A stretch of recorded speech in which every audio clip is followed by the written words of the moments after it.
Chief Justice John Roberts plays legal games to strike down another pro-life law. Corporations pull back from social media to avoid political blowback, and COVID continues to spike. I'm Ben Shapiro. This is The Ben Shapiro Show.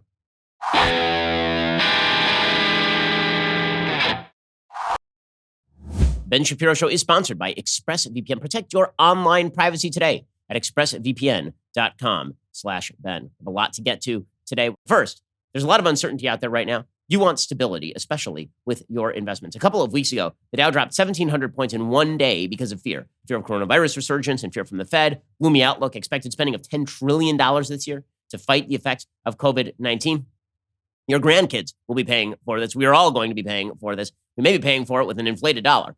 We may be paying for it with higher taxes. Bottom line is, you want to be diversified in your assets, and taking a look at precious metals would be a smart move right now. It would have been a smart move several months ago. You'd be really, really up on your money. Text Ben to 474747. When you purchase on or before July 31st, you get a free signed copy of my book, The Right Side of History, from my friends over at Birch Gold. Ask them all your questions. They're the people I trust with precious metals investing. Birch Gold will go to work for you and make things super simple. Text Ben to 474747. At least request a free information kit on diversifying into gold. I always tell you, get fully informed before you spend your money. Ask all your questions to my friends over at Birch Gold and get informed before you invest. Text Ben to 474747, no obligation. Birch Gold has thousands of satisfied customers, countless 5-star reviews, A+ rating with the Better Business Bureau. Protect your family by protecting your savings the way I did by investing in gold with Birch Gold Group. Text Ben to 474747 during the months of June or July. When you open an IRA in precious metals, you get a signed copy of my book, The Right Side of History, for free. Again, text my name, Ben, to 474747. We're going to get to a little bit later on in the program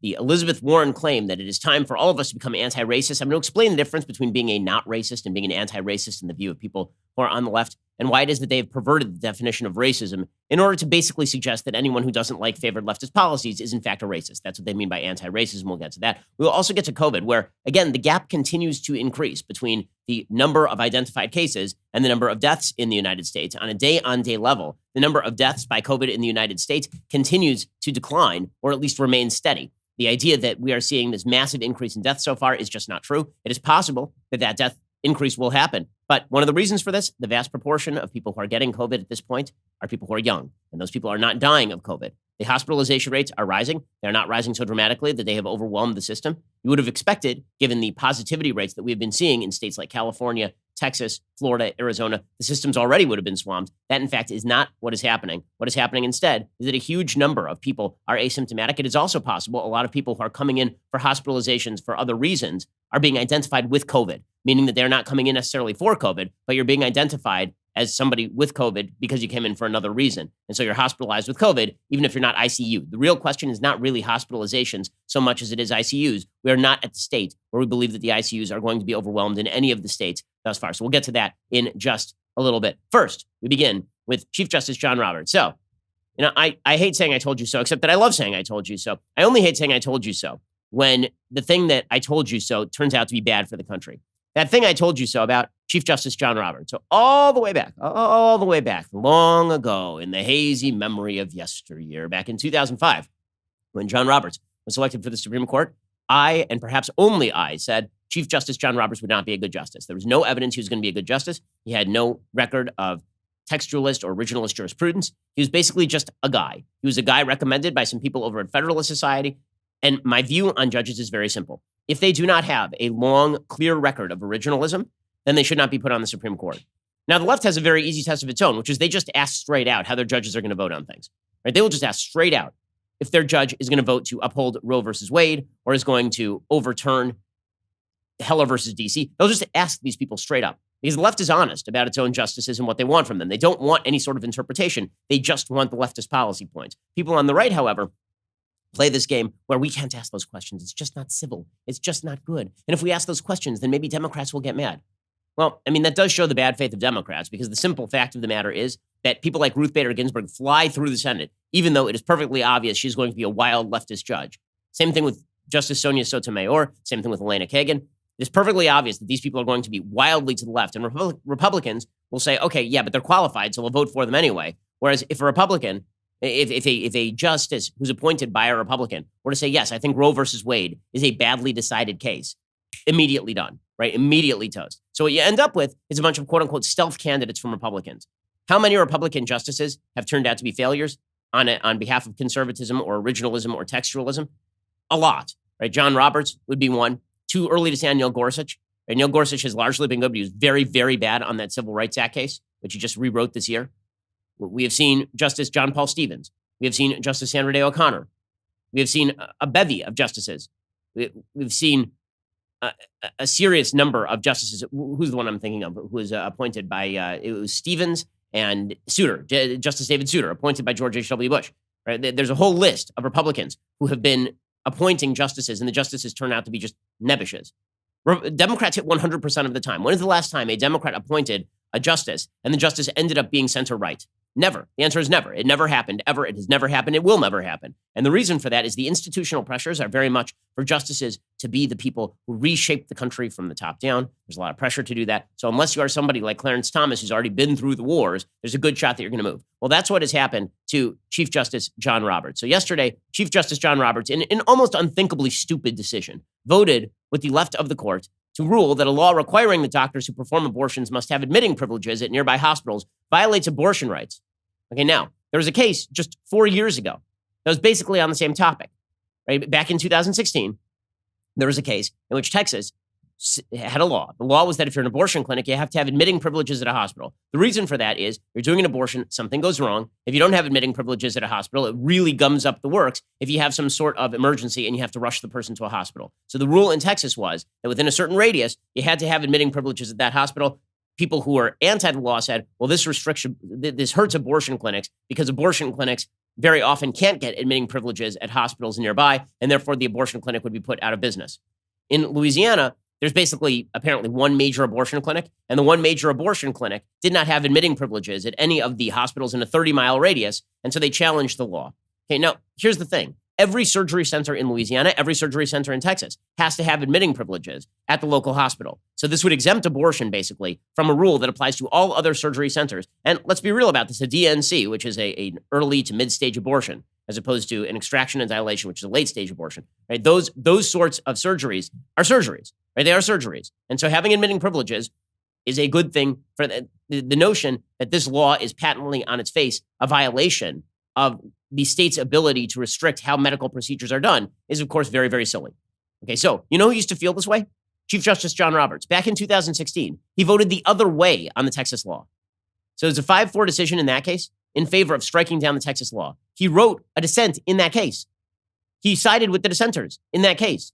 He said, no, that law from Texas, that's perfectly legal. 4 years later, the exact same law comes up, and Chief Justice John Roberts decides, you know what? On behalf of stare decisis, I'm just going to go along with this thing. Now, stare decisis is the idea that a case has been settled, right? That we have sort of a bizarre system in the United States where we have a common law system in the judiciary, where the judiciary develops basically its own set of codes and its own set of laws, and it develops over time. The most famous common law system is, of course, the British system, because the British don't really have a constitution per se, and so it really is a body of law made by judges. The United States has a constitution, but then it also has a common law system derived from that constitution via the justices of the Supreme Court who have created their own corpus of law. Okay, so the idea there is that stare decisis, the idea that a case has been decided, that's what stare decisis means it has been decided, that you don't relitigate cases that have already been litigated. Now, the problem, of course, is that nobody actually holds by stare decisis. Right? Stare decisis is basically just an excuse to hold how you want to hold. This is what Justice Thomas has said. This is why I've always said that I like Justice Thomas's jurisprudence better than I like Justice Scalia's jurisprudence. Justice Scalia paid a lot of lip service to stare decisis. Justice Thomas is like, nope, if the case is wrong, the case is wrong. I don't care if it was decided 5 years ago or 50 years ago. The idea that we're supposed to uphold the case simply because the case has been embedded in our national culture is very stupid. And Justice Thomas is right. If stare decisis held, then we'd still be operating under the rule of Plessy versus Ferguson. If stare decisis held, then we could have never overturned any of the bad cases in American history, including Dred Scott. Like the idea that stare decisis is the deciding factor is obviously very silly. And in fact, Justice Roberts doesn't even believe in stare decisis, depending on the case.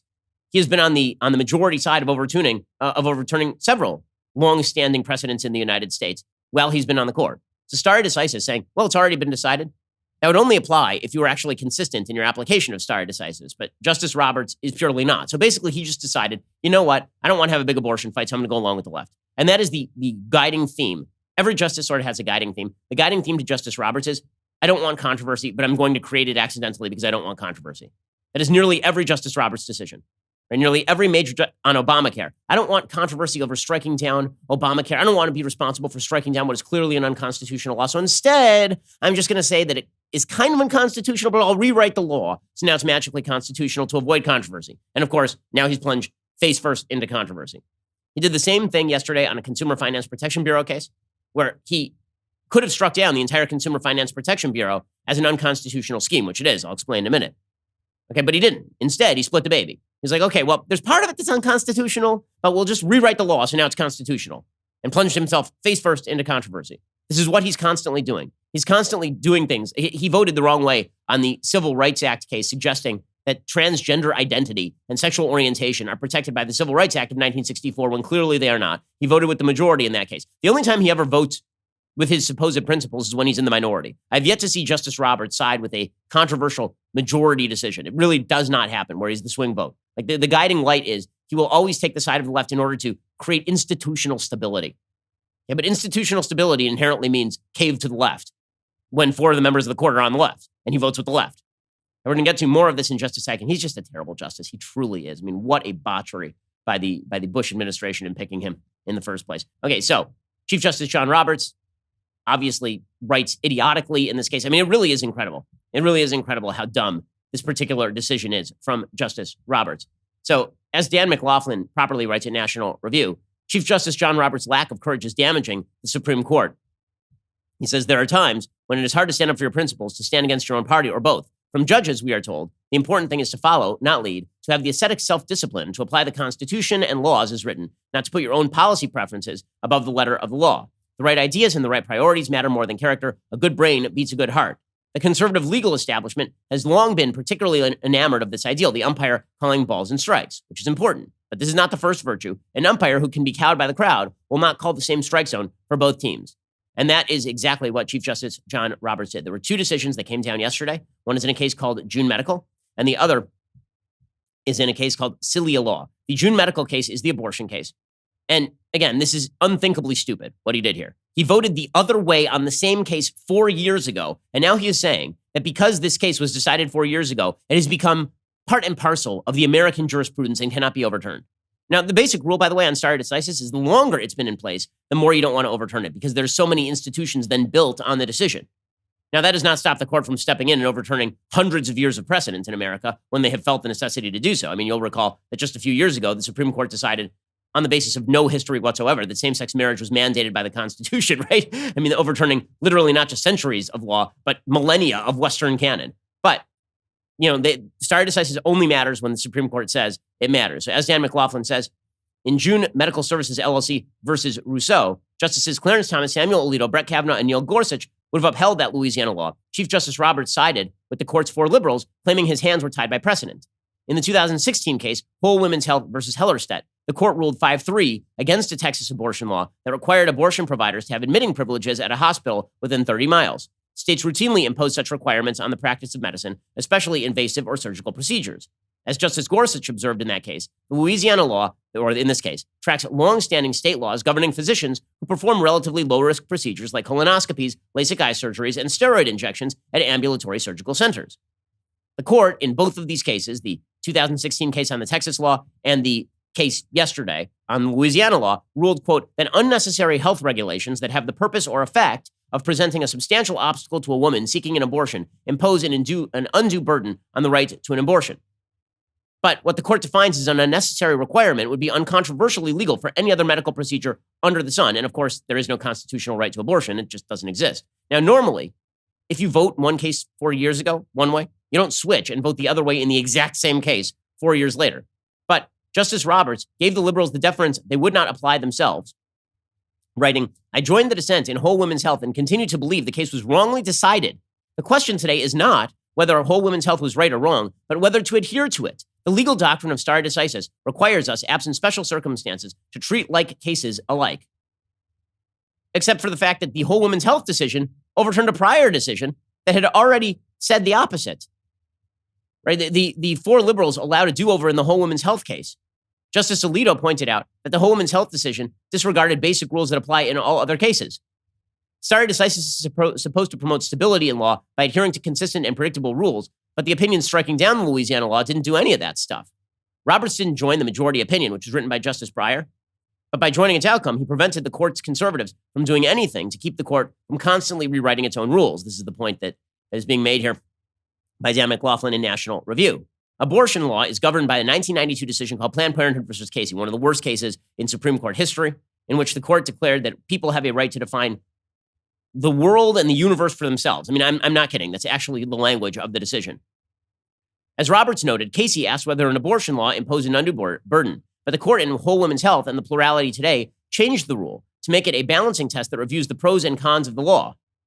Roberts reiterated that Whole Women's Health therefore departs from Casey and asks the court to apply a test they are not competent to administer. This is again in Roberts' opinion. Quote, in this context, courts applying a balancing test would be asked, in essence, to weigh the state's interests in protecting the potentiality of human life and the health of the woman on one hand, against the woman's liberty interest in defining her own concept of existence, of meaning, of the universe, and of the mystery of human life on the other. Okay, that quote is from Planned Parenthood versus Casey. That's what I was referring to, which is just idiotic. There's no plausible sense in which anyone, let alone this court, could objectively assign weight to such imponderable values and no meaningful way to compare them if there were. Attempting to do so would be like judging whether a particular line is longer than a particular rock is heavy. That's what Justice Antonin Scalia said in Planned Parenthood versus Casey. Pretending we could pull that off would require us to act as legislators, not judges.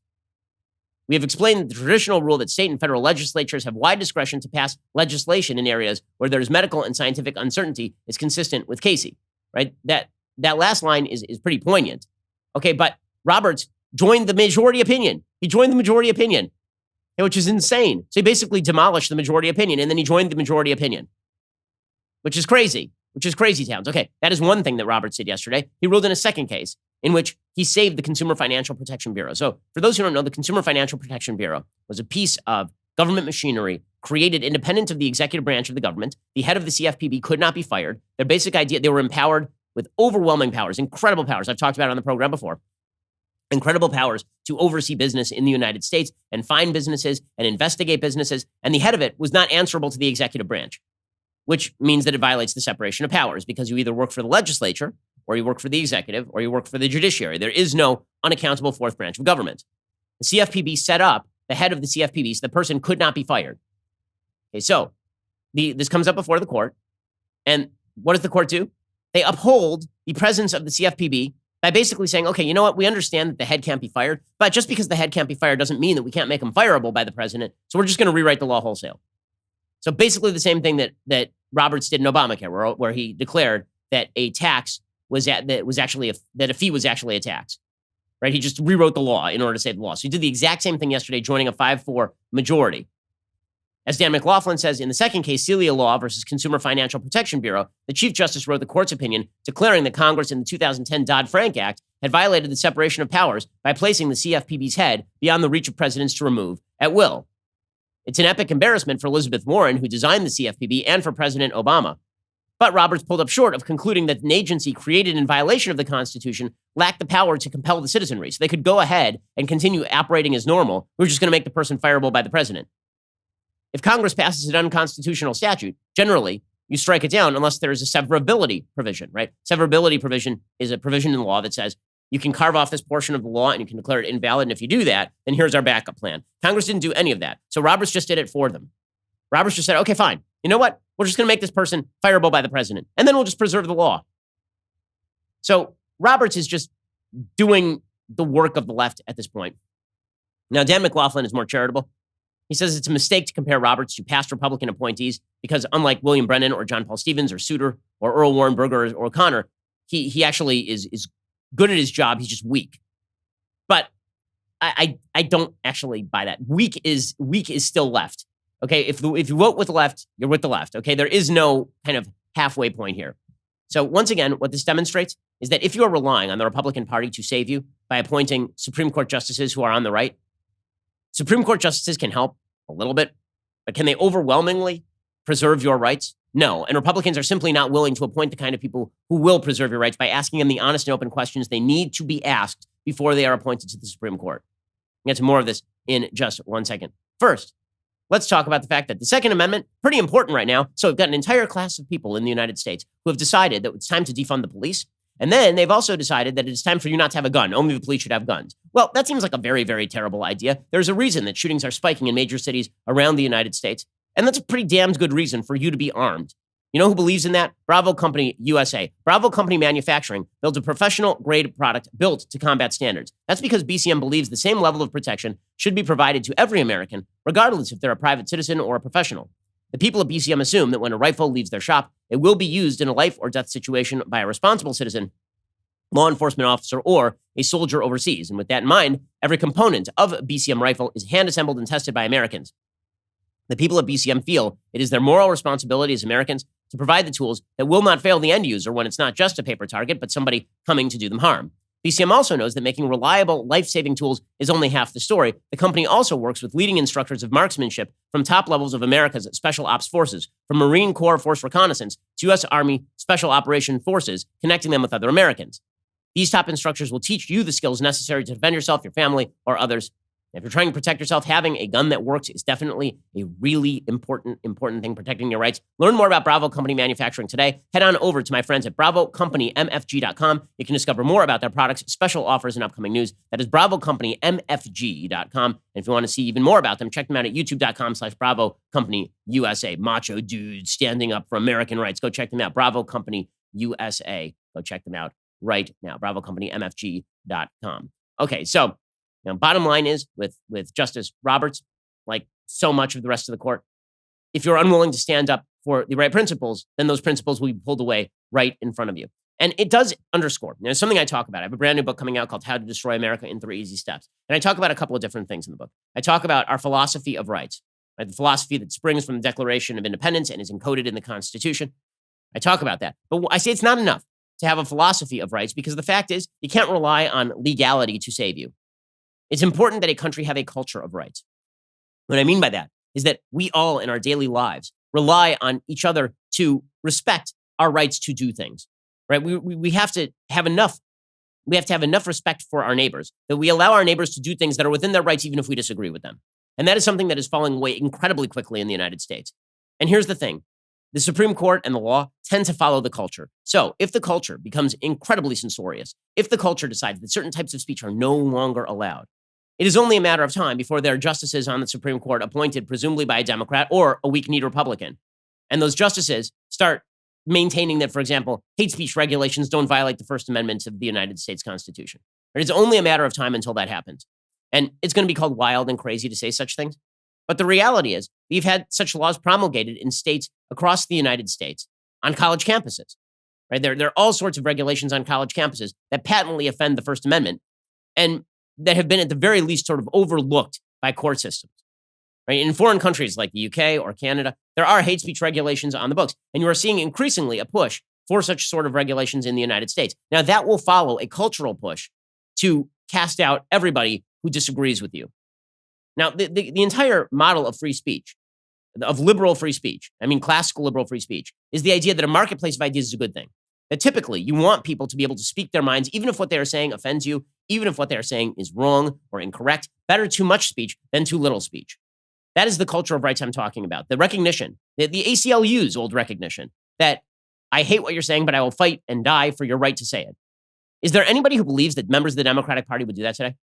Is there anybody who believes that members of today's culture, today's censorious culture, would fight and die for the right of somebody else to say something with which they disagree?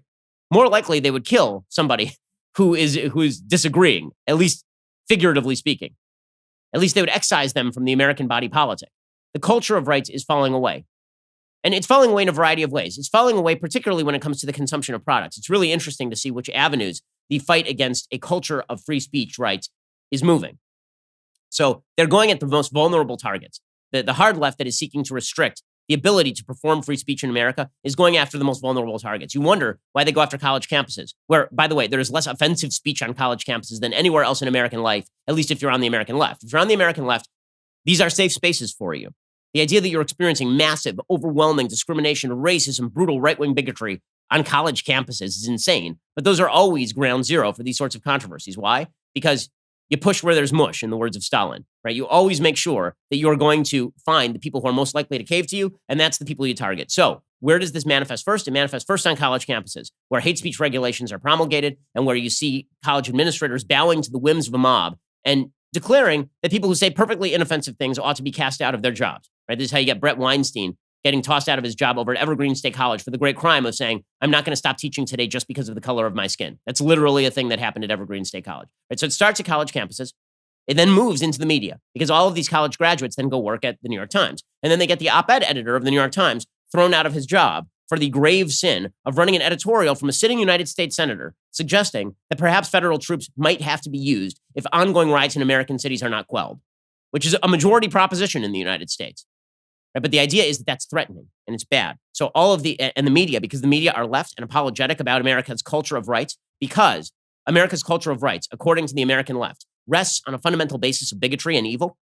Because of all of that, that culture of rights has to be done away with. The only way we can achieve true equality is by quashing the culture of rights and replacing it with a culture of mandatory tolerance and acceptance of one type of point of view. Right? A repressive tolerance, as Herbert Marcuse suggested in the 1960s, a tolerance of only certain points of view that forward the left-wing perspective on what utopia should look like. So it starts on college campuses, and then it moves over to the media. And now it's moving into the corporate world. I'm going to explain that in just 1 second. First, let us talk about the simple fact that if you run a business, if you own a business, you got to know your numbers. I mean, right now, with the economy as volatile as it is, with the economy all over the place, it is incredibly important that you know in granular detail every aspect of your business. You got to be on top of your data. What do you need to make that happen? An integrated business solution. That integrated business solution, NetSuite by Oracle. It's the world's #1 cloud business system. Finance, HR, inventory, e-commerce, everything you need, all in one place. So you save time, you save money, you save headaches. Whether you're doing 1 million or hundreds of millions in sales, NetSuite will give you visibility and control so you can manage every penny with precision. Join over 20,000 companies who trust NetSuite to go faster with confidence. NetSuite surveyed hundreds of business leaders and assembled a playbook of the top strategies they are using as America reopens for business. Receive your free guide, 7 actions businesses need to take right now. Schedule your free product tour at netsuite.com/Shapiro. Again, that's netsuite.com/Shapiro. Get that free guide. Schedule your free product tour right now at netsuite.com/Shapiro. netsuite.com/Shapiro. Integrate all that business data. Make sure that you are on top of everything you need to know about your business to keep it running and functioning at full force. netsuite.com/Shapiro for that free guide and the free product tour right now. Okay, so the left's push against our culture of rights, not just the push against legal rights, which will come later, the push against the culture of rights, turning institutions into batons to wield against political opponents and casting out political opponents who are well within their rights in speaking out, right? That culture is important. Culture matters. Okay, the idea that the only things that matter, you hear this from the left very often. Why are you conservatives complaining so much about private institutions doing what they're doing? Okay, number one, they have a right to do it. And number two, they could be very wrong. And it can be very dangerous when all the institutions start to mirror an anti-freedom point of view. That is a dangerous thing. It is a bad thing. It doesn't mean that these institutions should be regulated by the government. That's an imposition on freedom too. But you can also be contributing to the decline of a certain level of understanding that there will be differing points of view in American public life, and that's horrible for the culture. And the culture absolutely matters. The same left that claims that the right can't care about the culture cares almost nothing about the law and everything about the culture. They spend all day trying to pervert the instruments of culture to their political point of view. It's why the left is so focused on painting Black Lives Matter on the side of the NBA basketball court. Because the culture matters, right? They're attempting to change hearts and minds on a particular issue. Well, when you have entire systems in America, institutions in America that are now dedicated to the proposition that certain types of speech should not be allowed, well, that's going to have a pretty predictable impact on how Americans see the institution of free speech on a legal level and also just on a general level. Because if you can't tolerate your neighbor saying something you disagree with, we can't be friends anymore. This is what the left is pushing, by the way. You can't speak to your parents unless they mouth the words Black Lives Matter with just the precise amount of authenticity. Well, then that's a culture war that actually has dramatic impact for how people live. It's not just the law, it's the culture that matters in the United States. I mean, this is why I talk about, again, 3 things in America that you actually need to be unified and how to destroy America in 3 easy steps: philosophy and history, a shared history, and a shared culture. And all 3 are under attack right now. The philosophy is under attack because the idea is the Declaration is bad and the Constitution is bad and founded in racism, steeped in evil.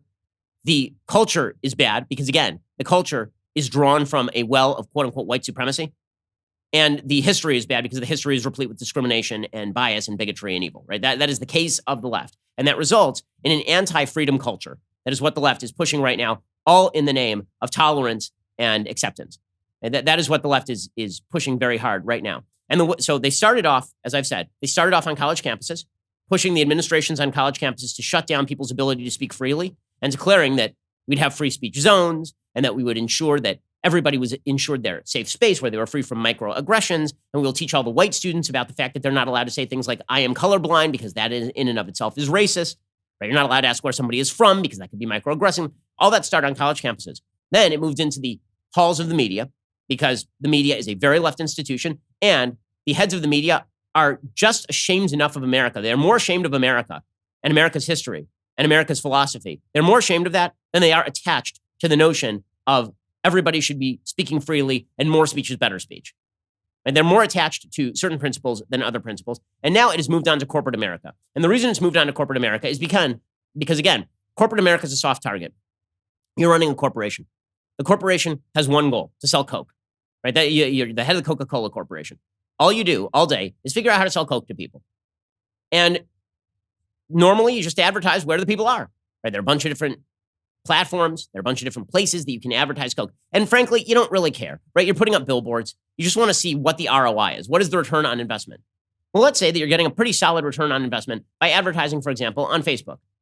And then let's say that there are a loud coterie of people who say, we are going to launch a campaign against you, Coca-Cola, for the great evil of having advertised on Facebook.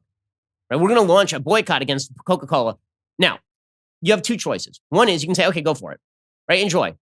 Because it turns out the benefit we get from advertising on Facebook outweighs the downside of you guys being angry at us for advertising on Facebook. Now, in reality, that is the reality. Okay, the reality is boycotts barely ever, virtually never work. Boycotts are usually ineffective. But right now, the people at Coca-Cola are thinking, okay, well, we have a second front battle. It is not merely a calculation of, do we get more out of advertising on Facebook than we get a downside from people yelling at us. It is we have a bunch of staffers, and our staffers are yelling at us internally. And our staffers are telling us that we're racist if we don't take our stuff down from Facebook. Now, we haven't advertised on anything racist. We have not gone out and advertised in Louis Farrakhan's trumpet call or whatever the hell his stupid newspaper is. We have not advertised with David Duke. We're advertising on a social media platform with billions of people on it. That's literally all we're doing, but it doesn't matter because the idea is I can find other alternative ways of advertising that appeal to the woke base inside our own company and don't offend the media and don't give us a $10 million worth of bad media coverage. It makes my job easier. It makes my days easier. All I have to do is click this button. If I click this button right here and I temporarily suspend ads from Facebook, how much Coke are we really selling off of Facebook anyway? Is it worth the hassle? Maybe we can find other ways of doing this. Maybe we can find other ways of doing this that adhere to the anti-rights culture that is being promulgated by the left. Because remember, when people advertise on Facebook, this is actually what's happening right now. When people advertise on Facebook or Twitter or any of the other social media platforms, they are not endorsing the messages that are there. This is incredibly silly. Everybody knows this, by the way. When people advertise on Fox News, they're not endorsing everything on Fox News any more than if they advertise on MSNBC, they're endorsing everything on MSNBC. When products advertise themselves, typically they're advertising because they wish to reach the audience, not because they subsidized Tucker Carlson's script that day. Okay, none of them are privy to Tucker Carlson's script that day. But what the left is attempting to do right now is basically remove all profit incentive for corporations to back free speech, and therefore to remove the profit incentive for an entire free speech industry that exists to provide opposing points of view. And then the only points of view that will be left are the points of view that preceded this brand new era of internet freedom. Right? Because what the internet really did is it decentralized the power mechanisms for dissemination of information. That's what the internet did. Right? Matt Drudge was very instrumental in this. When Matt Drudge created Drudge Report, and suddenly people were flocking to Drudge Report to get reporting from an institution outside the mainstream media, it broke the media's monopoly on this. So many members of the media, the people at the New York Times, will cheer on the demonetization of free speech content over on Facebook. They will cheer on Facebook as Facebook restricts material or as Twitter restricts material. Facebook's been better than the others, by the way. Facebook's been way better than the others because at least Zuckerberg has a baseline adherence to the levels of belief in free speech, according to his own speeches at Georgetown. But there are lots of other places that are saying, okay, well, we'll just go, listen, we can still put out the New York Times. Basically, here's what happened. The New York Times, the Washington Post, ABC, NBC, CBS, all the mainstream media outlets used to have a monopoly. The monopoly was broken by the internet. And advertisers recognized that there were big audiences that cropped up for these alternative mechanisms. And so they started advertising on those mechanisms. And so the media, the old world media, the mainstream media, in combination with a censorious left, decided they were going to reestablish the monopoly. by basically taking all these social media mechanisms and having those social media mechanisms become merely loudspeakers for the mainstream media while banning everybody else. Right? That's the actual goal here. And all they have to do is intimidate the corporations into stopping their advertisements on these social media platforms. That's all they have to do. Remove the profit margins for all of these smaller publishers. All they have to do is make sure that views they don't like are taken out of the realm of commerce. And corporations think to themselves, okay, do I really want this fight?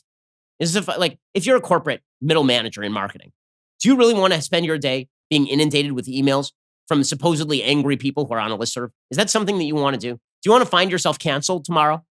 Because remember, all of these corporations are made up of individuals, and you're the middle manager who's approving the Facebook ad buy. And suddenly, somebody is resurfacing a tweet that you wrote 25 years ago, or some post on social media. Your high school yearbook is coming out. You don't want to be on the front lines of that thing. You'd prefer to have an easy life where you can be left alone. The left knows this, and so the left is attacking the culture of rights by going after the corporations. So it went colleges, then it went media, and now it's going corporations. And so what this means is that you are seeing, for example, Starbucks being the latest company to pause advertising across social media platforms, across all of them. Coke said it would pause advertising on all social media platforms globally. Unilever is halting advertising on Facebook, Instagram, and Twitter in the United States through December 31st. According to Starbucks, we believe in bringing communities together, both in person and online, and we stand against hate speech. Now, nobody suggested that Starbucks stood in favor of hate speech. But who the hell is Starbucks to determine what a social media platform should be? They're not advertising on any of the hate speech stuff. And if they found out they would pull their advertising from that stuff. But instead of saying, okay, YouTube or Facebook, there's some bad stuff there and we don't want to be associated with that bad stuff, they say, we're just not going to be involved in free speech at all. And until Facebook only has content that we feel comfortable advertising on, then we are not going to be on Facebook. In other words, we who are run by the woke, so the woke now run the outlook on rights at the corporations. And then the outlook on rights at the corporations dictates their spending, which dictates the rules at these social media companies. That is the chain of logic here and is really, really dangerous. The company said, we believe in bringing communities online. We stand against hate speech. We believe more must be done to create welcoming and inclusive online communities. We believe both business leaders and policymakers need to come together to affect real change. Okay, so the reason that all of these places are doing this, and again, it is Facebook, Instagram, Twitter, it's basically all of them. They said they're not going to include YouTube. Starbucks. Why aren't they going to include YouTube? The reason they're not going to include YouTube is because they decided it's too lucrative to advertise on YouTube. That's the reality, right? Starbucks decided that, sure, we're against all this hate speech stuff, and sure, there's a lot of bad videos on YouTube, but you know what? I mean, really, we still make more money on YouTube. So we're gonna stick with this whole YouTube thing. Starbucks said, though, is pausing advertising. It isn't joining the Stop Hate for Profit boycott campaign, which kicked off earlier this month. After a group of organizations called on Facebook advertisers to pause their ad spend during July, more than 100 marketers, including Levi's, Patagonia, REI, Lending Club, and North Face, have announced their intentions to join, according to a running list from Sleeping Giants, which is one of the worst groups on the internet. Sleeping Giants is basically just a boycott group directed against the right. And it's not just the radical right. It's like everybody on the right. If you are to the right of Karl Marx, Sleeping Giants would love to see you demonetized, right? That is their goal. The group of organizations includes Anti-Defamation League, the NAACP, Sleeping Giants, Color of Change, which is like almost a radical socialist group, Free Press, and Common Sense. Right? So again, the idea here is they're going to create a lot of bad press for corporations. So corporations cave, and then social media companies cave. And then when social media companies cave, and they start banning people left and right in order to get the money back, then what happens is when you have institutional capture, right? When corporations are captured by the woke left, the impact is going to be social media companies end up being captured by the woke left. When the social media companies are captured by the woke left, then presumably there will be basically no method for dissemination of information that counters the prevailing left-wing narrative in the culture. This is dangerous stuff. It is bad for the country. And it leads, by the way, to exactly the silos and echo chambers the left is constantly whining about. The left's constantly saying, well, there's Daily Wire, and that's mostly right-wing people who watch that. I mean, that's a silo. It's a silo of information. They don't believe what we believe. Who do you think created those silos? Who do you think is exacerbating those silos? And I'm perfectly willing on my Sunday special to have on anybody from the left. The number of people on the left who have invited me on their podcast for a nice, genuine conversation can be numbered on one hand. They literally will not do it. And they will not do it because they're afraid of blowback from their own community. I've had conversations with the biggest podcasters on the left, literally the biggest. And I've said, why don't we have a crossover podcast? Nope, can't do it. Our people would kill us. Right? This is the culture of rights that is being destroyed right now. And it is being destroyed on the basis of a lie. And that lie is that rights are an outgrowth of evil. Rights are an outgrowth of white supremacy. We're going to get to that argument, which is now being made by none other than Elizabeth Warren, possible president and VP pick for Joe Biden. We'll get to that in a second. First, What do millions of Americans and 3 former U.S. presidents have in common? They all agree that Boll and Branch sheets are the softest, most comfortable, pure organic cotton sheets on earth. By the way, I agree also. These sheets are unbelievable. They are so comfortable, you're never going to be able to sleep on other sheets again. I mean, that's how good they are. And yeah, they are not going to cost you $20 at the local retail outlet store, because the stuff you get for $20 at the local retail outlet store sucks. It's a tarp. Okay, the stuff that you're getting from Boll and Branch is the highest quality. It's amazing. It's rain-fed, pesticide-free. The cotton carries the highest organic certification, which is why it's so soft. Because they work with family-owned mills all over the world to expertly weave every set of Boll and Branch sheets with the highest level of craftsmanship, it is quality you can feel the moment you open the box. And you're spending hours every day on those sheets, and they are just, you want them to be great. Boll and Branch sheets, again, they're so good. I literally cannot sleep on non-Boll and Branch sheets. That's how good they are. Boll and Branch sheets start at just $160, plus they are $1,000 quality for a fraction of the price. I mean, they really are. You can sleep on them for a month risk-free. So if you don't even like them, you can send them back. Right now, you get $50 off any sheet set at bollandbranch.com with promo code Ben Shapiro. Spelled BOLL and branch.com. Promo code Ben Shapiro for $50 off. Bollandbranch.com. Promo code Ben Shapiro. Restrictions may apply. See bollandbranch.com for details. Go check them out right now.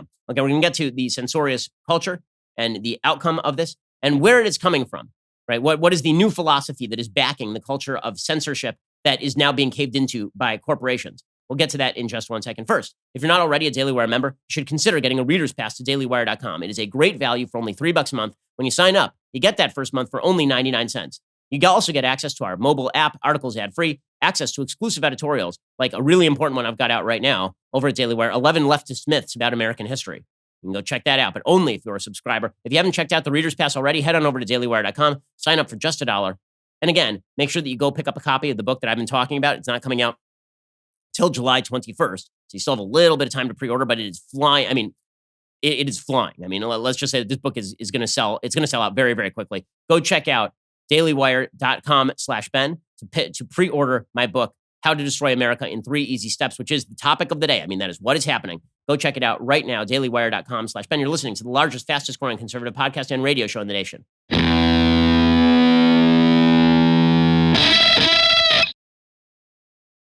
So as I say, the so-called free speech platforms are now banning all outlandish speech, all outlying speech. Reddit is going to ban the Donald thread, which is one of the bigger threads on Reddit. It really is a huge thread on Reddit. And then just to make it fair, they're also banning Chapo Trap House, which is the socialist kind of mud bros over there. I mean, they get in the mud and they're really gross and they're really ugly. But, you know, they have a right to free speech too, something they would never say about me. But Chapo Trap House has a right to basically say what they want. But apparently their thread has been shut down too. They shut down 2,000 communities today after updating their content policy to more explicitly ban hate speech. The policy update came 3 weeks after Black Lives Matter protests led several popular Reddit forums to go dark temporarily in protest of what they called the company's lax policies around hosting and promoting racist content. So now Reddit has decided that they are going to continue to crack down on the ability of others to speak.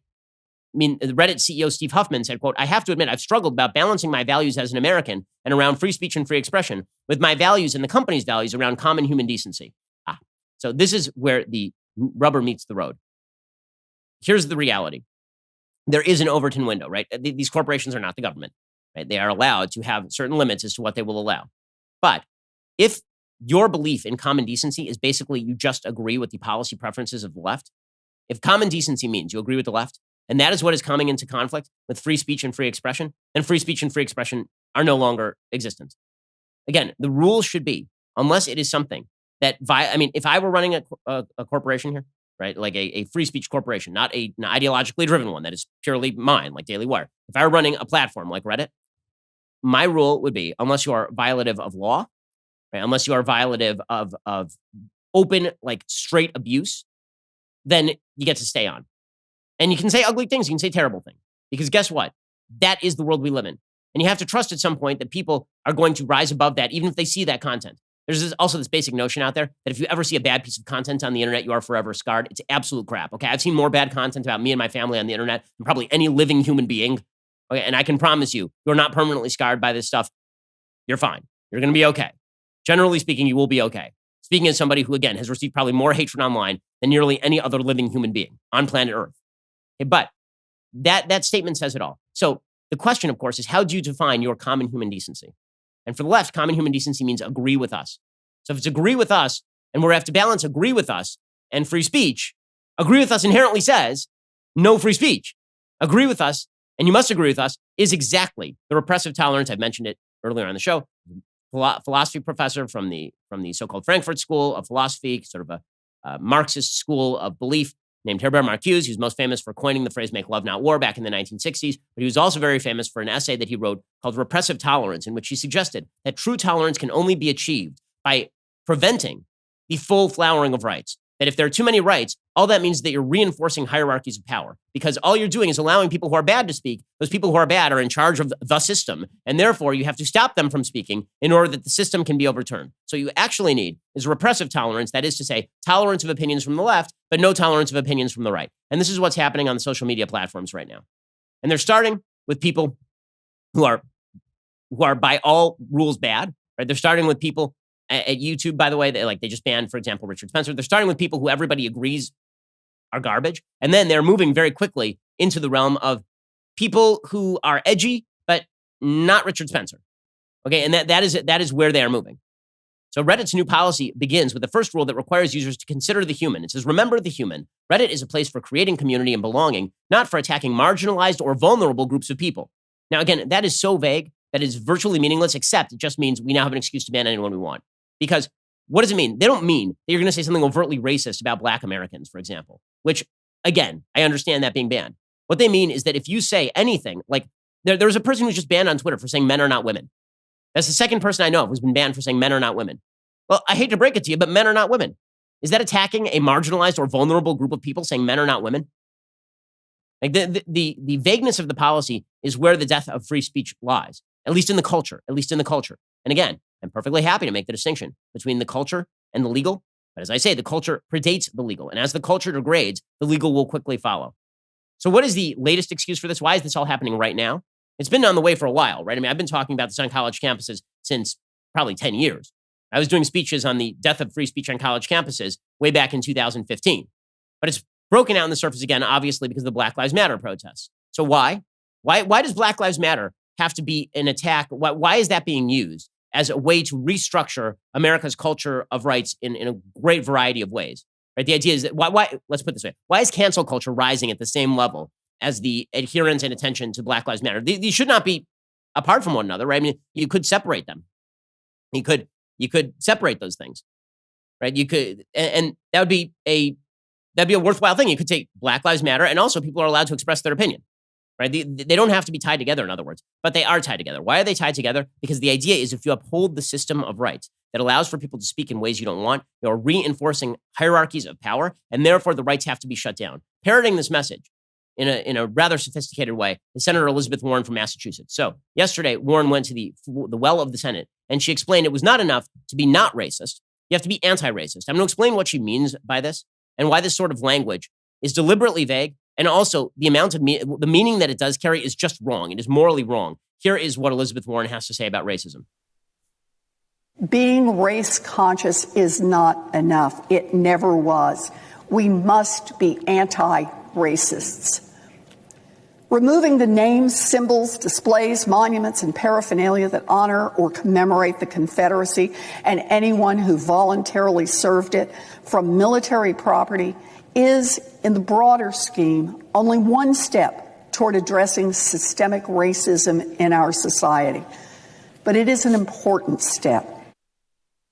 Okay, so what does she mean by anti-racist? Okay, this is a new language that we haven't heard until the past few years, right? It used to be that there was racist and there was not racist, because racist was a discrimination, was a point of view on human beings that was, you were either it or you were not, right? The idea was that you were racist if you believed that people were inherently inferior on the basis of race. That was the definition of racism. And then you were not racist if you didn't believe that, in the same way that you were either religious or you're not religious, right? There were three, let's take religious as a good counterpoint. Okay, you're religious, you believe in God. And then there was not religious, which is, I don't believe in God. That's just not my thing. And then there was anti-religious, which is you spend all your time fighting the religious, right? You're Richard Dawkins. You spend all your time fighting the religious. Okay, so there are three categories. Now, the same thing could be true in terms of racism, right? You could be racist, which is evil. You could be not racist, in which case you don't believe in racism. You think that it is wrong. And then you could be, quote unquote, anti-racist. And presumably that would be like professional activists. What members of the left have now done is they've collapsed the two categories. So instead of three, you now have two categories. The categories are you're either racist or you're anti-racist. There's no such thing as not racist, right? This is what Elizabeth Warren is saying. This comes really courtesy of a guy named Ibram Kendi, who's a very, very radical writer on these issues. He has redefined the term racism to really mean that if you believe that individual human action is not a reflection of systems, then you are a racist. And so you have to tear down the systems in order to affect the individual human action. And he actually says, I mean, he has made the contention, effectively, I'm quoting Robin DiAngelo here, the author of the crappy book, White Fragility. She says that Kendi has argued that if we truly believe that all humans are equal, disparity in condition can only be the result of systemic discrimination. So in other words, if there is one group of people and they are poorer than another group of people, the only possible reason that could happen is because of discrimination. And in fact, if you see two individuals and one of those individuals makes a bad decision and does something wrong and has a worse life, and another person doesn't do that, it is not they made individual bad decisions. They are both the products of the system. The system itself has been discriminatory in subtle and evil ways, and that is why they're not ending with equality of outcome. And Ibram Kendi basically says this out loud, right? He says in his book, How to Be an Anti-Racist, which is basically the textbook from which Warren is quoting, he says, one either believes problems are rooted in groups of people as a racist, or locates the root of problems in power and policies as an anti-racist. Now notice the false binary there. There is a third choice. Problems are located in the individual, but individuals don't necessarily measure out equally across all various racial groups. Because if you took literally any group of people in a room and you drew a line down the middle of the group of people, forget about race, just statistically speaking, they would not be equal in outcome in any way. Any room in the world, you take a line, draw it randomly down the middle of the line, it will not be equal to people on the other sides of the room. Because again, when you aggregate individuals, there are always differences. This is just basic stats. Okay, this has nothing to do with race. But according to Ibram Kendi, if every individual does not end up with the same outcome, then you can blame the system. And the system is racist. And if you don't fight the system, you are not an anti-racist. Right? So he says that either you believe that, but you can never believe that problems are rooted in individual behavior, which could be which could be disproportionately affecting a group of people because of a culture that exists in a particular community. Culture doesn't matter here, right? Culture does not exist in this view of the world. Basically, either it's groups of people, and so you're racist because you believe groups of people are inferior, not the culture, not the people in a particular group disproportionately acting in a certain way, because that happens statistically no matter which group you look at, as Thomas Sowell has pointed out, right? It's either the groups or it's the system, and there is no third option. So you're either racist or you're anti-racist. And if you're anti-racist, you have to tear down the system from the inside. And if you have to tear down the system from the inside to be an anti-racist, that means shutting down all of the system's hallmarks, the culture of rights, free speech, free expression. These all must be torn down in the name of building a new, tolerant, better world. Right? That is the goal here. That is what they're talking about. And as Kendi says, one either allows racial inequities to persevere as a racist or confronts racial inequities as an anti-racist. But he means racial inequalities. He means any inequality is an inequity. He openly says this. He says any inequality is a reflection of a racist system, and if you don't fight the system, then you're not anti-racist. And if you're not anti-racist, because you're not fighting the system, you are by definition racist. Because remember, there's a binary. There is no third category of not racist. It doesn't exist.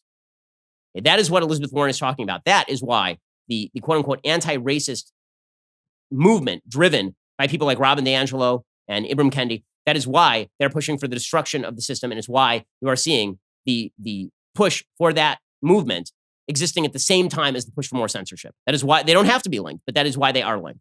Okay, we will be back here later today with 2 additional hours of content, including all the COVID stuff that I didn't get to, and plenty of more material. Go check us out over at dailywire.com and go get a copy of my book, How to Destroy America in 3 Easy Steps, at dailywire.com/Ben. Otherwise, we'll see you here tomorrow. I'm Ben Shapiro. This is The Ben Shapiro Show. The Ben Shapiro Show is produced by Colton Haas, executive producer Jeremy Boring, supervising producer Mathis Glover and Robert Sterling, assistant director Pavel Wydowski, technical producer Austin Stevens, playback and media operated by Nick Sheehan, associate producer Katie Swinnerton, edited by Adam Sayevitz. Audio is mixed by Mike Coromina. Hair and makeup is by Nika Geneva. The Ben Shapiro Show is a Daily Wire production. Copyright Daily Wire 2020. Public health experts lock us down again. A wealthy couple brandishes guns against rioters, and the Supreme Court burns conservatives yet again. Check it out on The Michael Knowles Show.